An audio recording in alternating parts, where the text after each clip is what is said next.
dingin ini biasanya kalau orang Jawa kan nyebutnya bediding ya.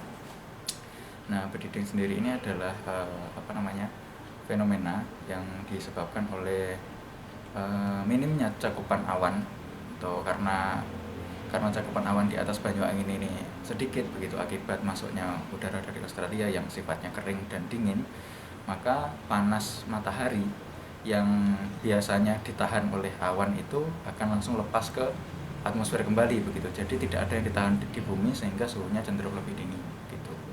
Jadi sifat awan itu kan kalau dianalogikan seperti selimut ya.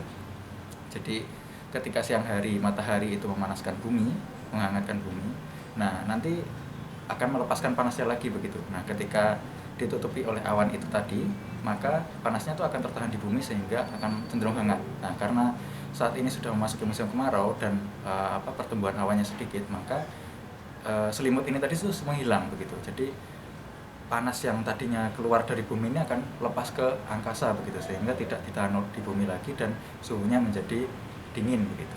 Begitu Mas kurang lebih.